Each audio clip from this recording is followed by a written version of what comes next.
प्रिय विद्यार्थियों, सुप्रभात। मैं Jyoti Minhas Cambridge international school Dasuya की ओर से एक बार फिर से आपका आज की हिंदी कक्षा में स्वागत करती हूँ और मुझे पूरी उम्मीद है कि आप सब अपने घरों में बिल्कुल ठीक ठाक हो, सुरक्षित हो तथा अपने परिवार के प्रत्येक सदस्य का ध्यान रख रहे हो।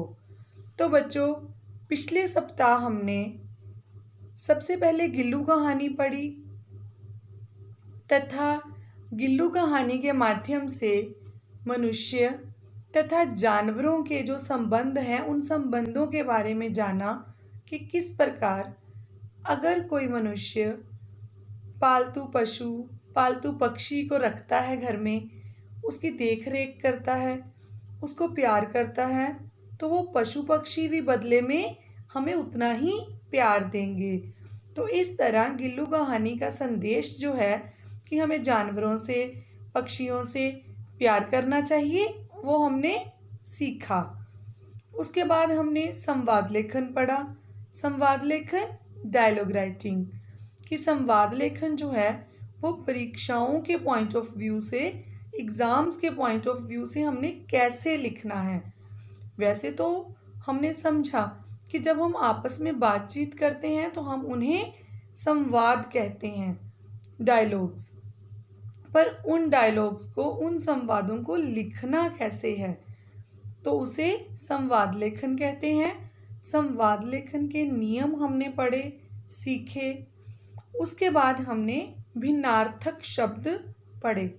भिन्नार्थक शब्द जिसमें एक जैसे प्रतीत होने वाले दो शब्द जो हैं किंतु उनका अर्थ जो है वो क्या होता है, अलग।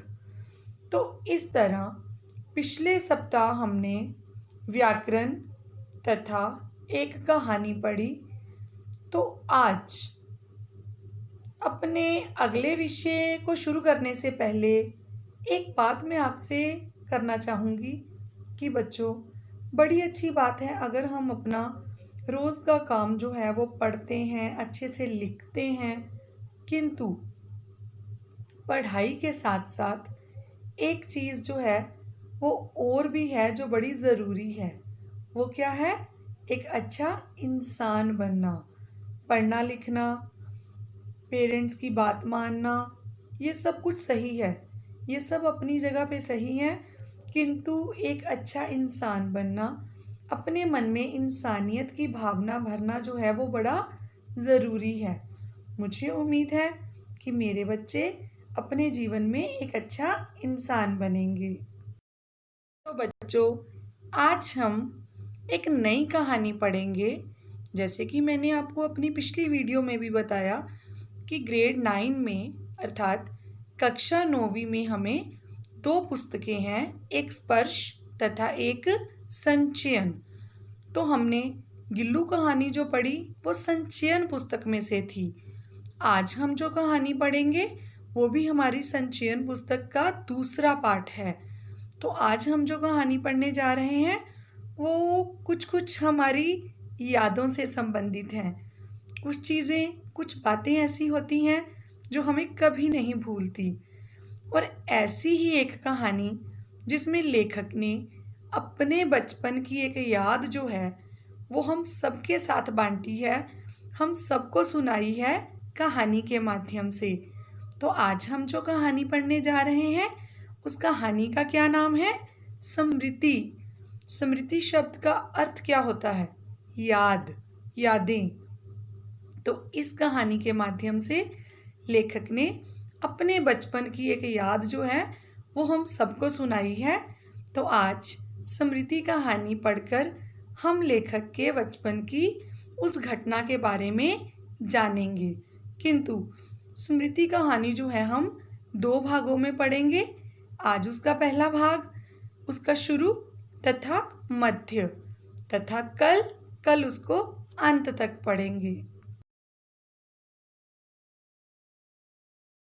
कहानी शुरू करने से पहले कहानी लिखने के पीछे क्या उद्देश्य हैं और आज हमारा उस कहानी को पढ़ने के पीछे क्या उद्देश्य है, पहले हम उन उद्देश्यों के बारे में जानेंगे। तो पहला उद्देश्य, बच्चों के मन में बड़ों के प्रति प्रेम तथा आदर सत्कार की भावना पैदा करना। दूसरा उद्देश्य बच्चों को बहादुर बनाना, उनमें वीरता के गुणों का समावेश करना। तथा तीसरा उद्देश्य कहानी के माध्यम से जो कठिन शब्द उसमें आएंगे, बच्चों को उन कठिन शब्दों के अर्थ समझाना तथा उनकी भाषा शब्दावली में वृद्धि करना।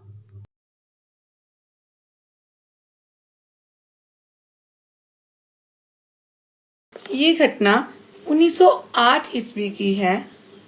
तब दिसंबर का आखिर या जनवरी का प्रारंभ था। चिल्ला जाड़ा पड़ रहा था। चिल्ला जाड़ा बहुत अधिक सर्दी होना। 2-4 दिन पूर्व कुछ बूंदाबांदी हो गई थी, इसीलिए शीत की भयंकरता और भी बढ़ गई थी। तो लेखक ने क्या बताया है कि ये घटना जो है वो दिसंबर या जनवरी महीने की है। उस समय थोड़ी सी बारिश होने के कारण इतनी ज़्यादा सर्दी बढ़ गई थी और शाम के 3:30 या 4 बजे होंगे। लेखक क्या कर रहा था, अपने साथियों के साथ बेरी पर से बेर तोड़कर खा रहा था। जब लेखक बेरी पर से बेर तोड़ रहा था, तभी उसके पास गांव का एक आदमी आया और उसने क्या कहा कि तुम्हारे बड़े भाई साहब तुम्हें बुला रहे हैं, शीघ्र ही घर लौट जाओ। अब लेखक के साथ उसका छोटा भाई भी था। अब घर जाते समय लेखक के मन में बस एक ही बात का डर कि भाई साहब को किसी ने बता दिया होगा कि मैं दूसरों की बेरी पे से बेर तोड़कर खा रहा हूँ, इसलिए अब घर जाते ही क्या होगा, पेशी होगी और भाई साहब से मार पड़ेगी।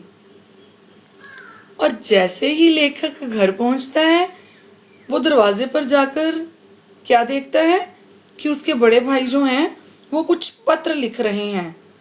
अब लेखक के मन में से पिटने का जो डर था वो दूर हो गया, क्योंकि अगर कोई गुस्से में हो और अगर हमें मार पड़नी हो तो वो मनुष्य, वो बंदा जो है पहले से ही हमारी प्रतीक्षा कर रहा होता है।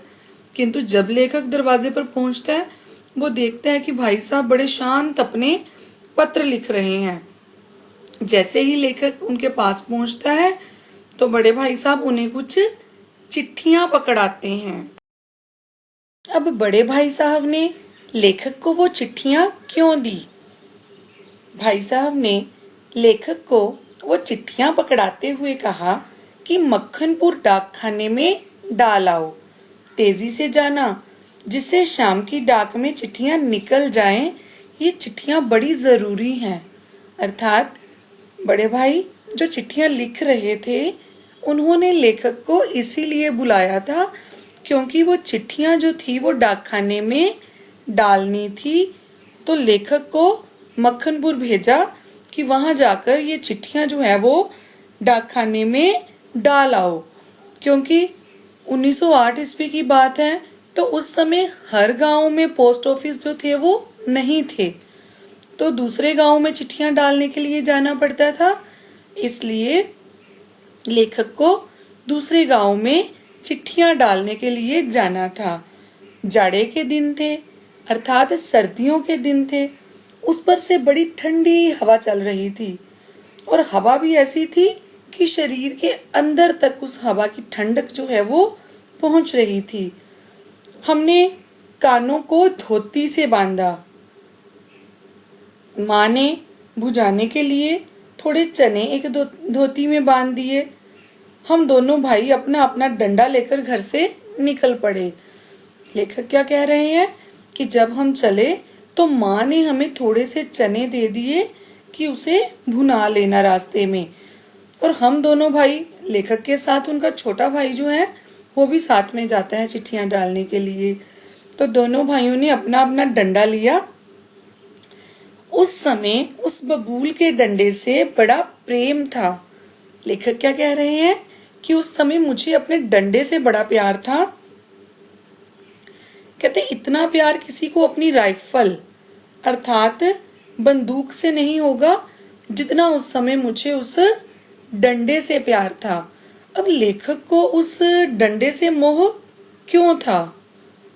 मक्खनपुर के स्कूल और गांव के बीच पड़ने वाले आम के पेड़ों से प्रतिवर्ष उससे आम तोड़े जाते थे। तो अब कारण पता चला कि लेखक को वो डंडा क्यों प्रिय था। क्योंकि लेखक मक्खनपुर स्कूल में पढ़ने जाते थे। उनके गांव से लेके मक्खनपुर तक रास्ते में जो आम के पेड़ आते थे, लेखक क्या करता था, उन पेड़ों से उस डंडे द्वारा आम जो है वो तोड़ते थे। इस कारण वह मूक डंडा सजीव सा प्रतीत होता, अर्थात मूक जो बोल ना सके। ना बोलने वाला वो डंडा भी लेखक को हमेशा उसका एक साथी ही लगा, जो उसके साथ चल फिर सकता है, बोल सकता है। तो लेखक ने क्या किया, चिट्ठियां पकड़ी, धोती में कुछ चने बांधे, अपना डंडा लिया और मक्खनपुर के लिए तैयारी शुरू।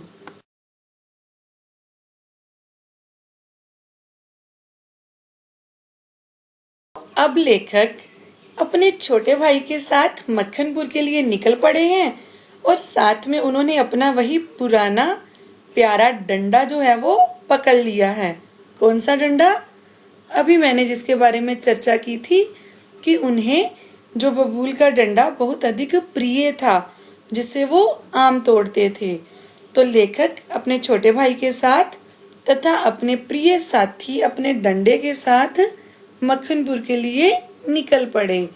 दोनों उछलते कूदते एक ही सांस में गांव से कुछ दूर उस कुएं के पास आ गए, जिसमें एक अति भयंकर काला सांप रहता था। कुआं कच्चा था, उसमें पानी न था, उसमें ना जाने सांप कैसे गिर गया। अब गांव से निकलते ही फटाफट से लेखक और उसका भाई उस कुएं के पास पहुंच गए, जिस कुएं में एक भयंकर सांप रहता था। कुआं अंदर से कच्चा था, कुएं में पानी नहीं था, पर पता नहीं उस कुएं में वो सांप जो है वो कैसे गिर गया।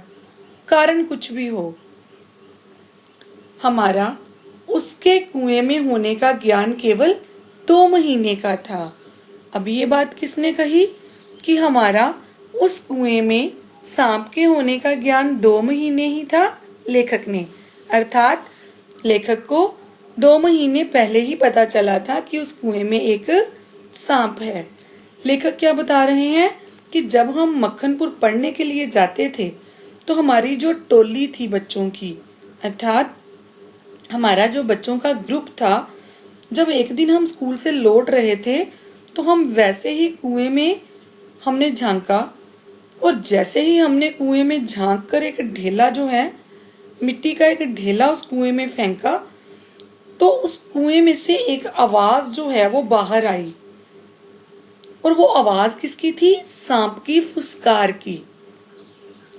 तो लेखक और उसके साथियों को पता चला कि इस कुएं के अंदर एक सांप है।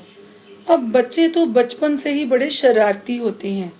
अब उन्हें पता चल गया कि इस कुएं में सांप है, तो स्कूल आते जाते उन्होंने क्या करना शुरू कर दिया, मिट्टी का एक ढेला लेना और कुएं में फेंकना, ताकि सांप की जो फुसकार की आवाज है वो सुन सकें। इस तरह उन्होंने सांप को तंग करना शुरू कर दिया। आते जाते उसकी आवाज सुनने के लिए एक ढेला उठाना और कुएं में फेंक देना, और जब उसकी आवाज सुननी तो बड़े खुश होना।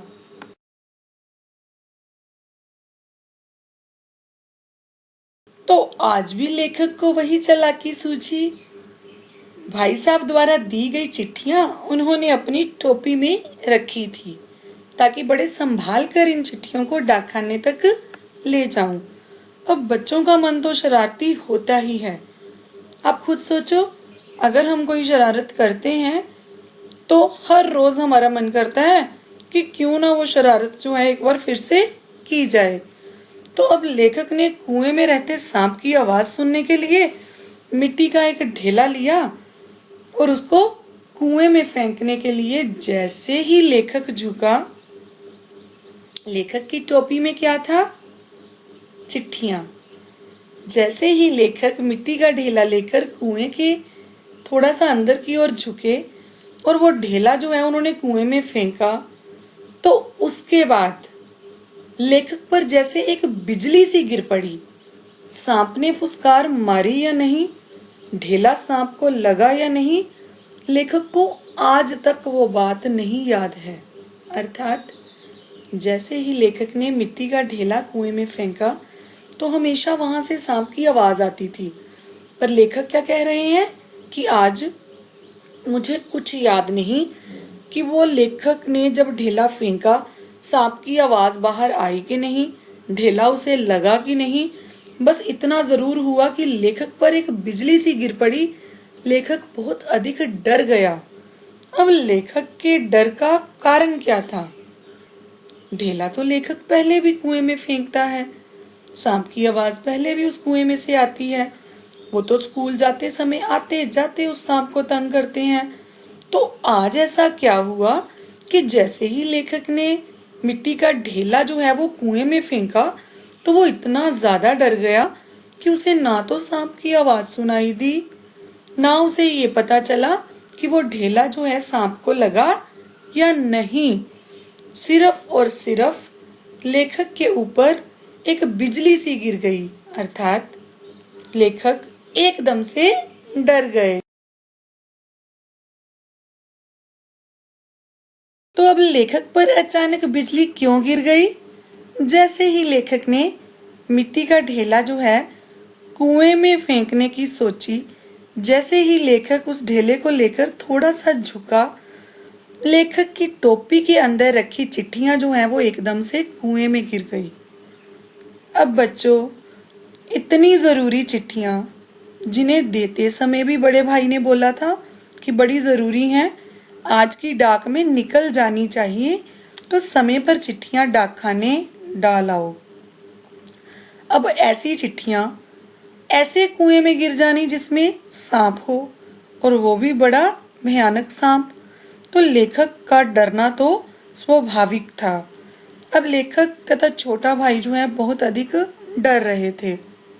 अब डर किस बात का कि जरूरी चिट्ठियां कुएं में गिर गई। अब घर जाएंगे, बड़े भाई साहब को बताएंगे कि हाँ जी, चिट्ठियां जो हैं हम डाकखाने नहीं डाल सके क्योंकि वो हमसे कुएं में गिर गई। तो भाई साहब पूछेंगे नहीं कि वो चिट्ठियां कुएं में कैसे गिर गई, क्या चिट्ठियों को पैर लग गए थे? अर्थात भाई साहब को बताना पड़ेगा कि हम शरारतें कर रहे थे, हम कुएं में मिट्टी का ढेला फेंक रहे थे, इसलिए चिट्ठियां जो हैं वो कुएं में गिर गई। और इस बात पे भाई साहब से धुनाई जो है वो तो होनी ही होनी है। अब लेखक बहुत अधिक चिंता में डरे हुए हैं और इस समय लेखक को अपनी माँ की याद आती है। लेखक का मन क्या करता है कि माँ उनके सामने आ जाए, उनको गोदी में लेकर कह दे कि कोई बात नहीं, तू डरना, चिट्ठियां ही थी ना, अगर गिर गई तो गिर गई। बच्चों, ऐसा होता है कि नहीं?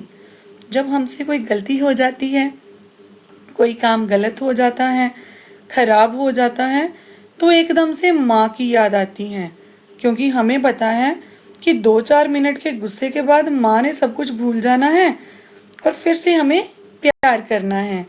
तो इस तरह लेखक को माँ की याद आती है। अब लेखक बड़ा कुछ सोचते हैं कि अब मैं क्या करूं। कुछ समय के लिए उनके मन में ये भी ख्याल आया कि क्यों ना घर जाकर झूठ बोल दिया जाए कि हाँ जी, हमने तो चिट्ठियां डाकखाने में डाल दी। पर फिर लेखक क्या सोचते हैं कि मैंने तो कभी झूठ बोला ही नहीं। तो इस पंक्ति से लेखक के जीवन मूल्यों का ज्ञान होता है कि लेखक जीवन में हमेशा सच बोलते थे। तो लेखक ने इस विचार को त्याग दिया कि मैं घर जाकर झूठ नहीं बोलूंगा। अब अगर सच बोलते हैं तो सच बोलने पर पिटाई होनी है। अब लेखक बड़ी दुविधा में है कि क्या किया जाए, क्योंकि लेखक एक जिम्मेदार बच्चे थे, उन पर जिम्मेदारी की भावना थी। भाई साहब ने चिट्ठियां दी थी, अब वो चिट्ठियां सही सलामत डाकखाने में पहुंचाना लेखक का कर्तव्य था। अब लेखक सोचते हैं कि मैं अपनी जिम्मेदारी पूरी करूंगा। अगर घर गया, पिटाई तो भाई साहब से भी होनी है, तो घर जाने की बजाय क्यों ना चिट्ठियों को कुएं से निकाला जाए। ये एक बहुत अधिक साहसिक और खतरनाक निर्णय था, किंतु लेखक ने यह निर्णय लिया कि मैं अपनी जिम्मेदारी पूरी करूंगा तथा कुएं में जाकर उन चिट्ठियों को निकालूंगा। बच्चों, ये थी हमारी स्मृति कहानी, जिसको आज हमने उसके मध्य तक पढ़ा तथा पढ़ने के साथ साथ आज हमने बहुत कुछ सीखा। सीखा कैसे? लेखक के पात्र के माध्यम से आज हमने बड़ा कुछ समझा तथा सीखा। किस प्रकार लेखक अपने बड़े भाई साहब का आदर सत्कार करते थे। वो आदर सत्कार सिर्फ मार या पिटाई के डर से नहीं था। वो आदर सत्कार क्यों था? क्योंकि लेखक जो है अपने से बड़ों की इज्जत करना जानते थे। उन्हें पता था कि अपने से बड़ों की इज्जत कैसे करनी है, और जब हम अपने से बड़ों या किसी दूसरे व्यक्ति की इज्जत करते हैं तो हम उनके सामने गलती करने से डरते हैं। तो कैसे लेखक से उनके बड़े भाई साहब द्वारा दी गई चिट्ठियां जो हैं, जब कुएं में गिर जाती हैं तो लेखक डर जाता है। कुछ समय के लिए वो क्या सोचता है कि घर जाकर झूठ ही बोल दूंगा कि चिट्ठियां डाकखाने में डाल दी। किंतु लेखक ने हमें अपने पात्र के माध्यम से एक और शिक्षा दी, जब उन्होंने ये कहा कि झूठ बोलना मुझे बचपन में आता ही नहीं था, कि कैसे झूठ बोलूँगा। अर्थात हमें जीवन में कभी भी झूठ नहीं बोलना चाहिए। उसके बाद फिर जिम्मेदारी की भावना थी लेखक पर कि अगर किसी ने मुझे कोई काम दिया है तो मैंने उस काम को बिल्कुल सही तरीके से करना है। अब चिट्ठियां गिर गई हैं, अब पिटाई का भी डर है कि अगर भाई साहब को पता चला तो शायद वो मेरी पिटाई भी करेंगे। अब लेखक क्या सोचता है कि अगर कोई जिम्मेदारी मिली है तो उसको पूरा करना है। या तो मैं चिट्ठियां कुएं में से निकालूंगा, या फिर आज कुएं में जो सांप है उसका भोजन बनूंगा। इस तरीके से हमने लेखक द्वारा चिट्ठियों को कैसे निकाला जाए, झूठ बोला जाए, सच बोला जाए, इस दुविधा तक हमने आज कहानी को पढ़ा। कल हम इस कहानी को आगे पढ़ेंगे। पर बच्चों, आज के लिए मैं नीचे मैंने लिंक दिया है, आप इस लिंक पर क्लिक करके इस कहानी को एक बार अच्छे से ज़रूर पढ़ना, ताकि कल जब हम कहानी पढ़ना शुरू करें तो आपको कहानी के बारे में कुछ बातें तो कम से कम पता हों। तब तक के लिए धन्यवाद। खुश रहिए, सुरक्षित रहिए और जल्दी जल्दी परमात्मा से प्रतिदिन प्रार्थना कीजिए कि हे प्रभु, हालात जल्दी ठीक हों और हम अपने स्कूल दोबारा जा सकें।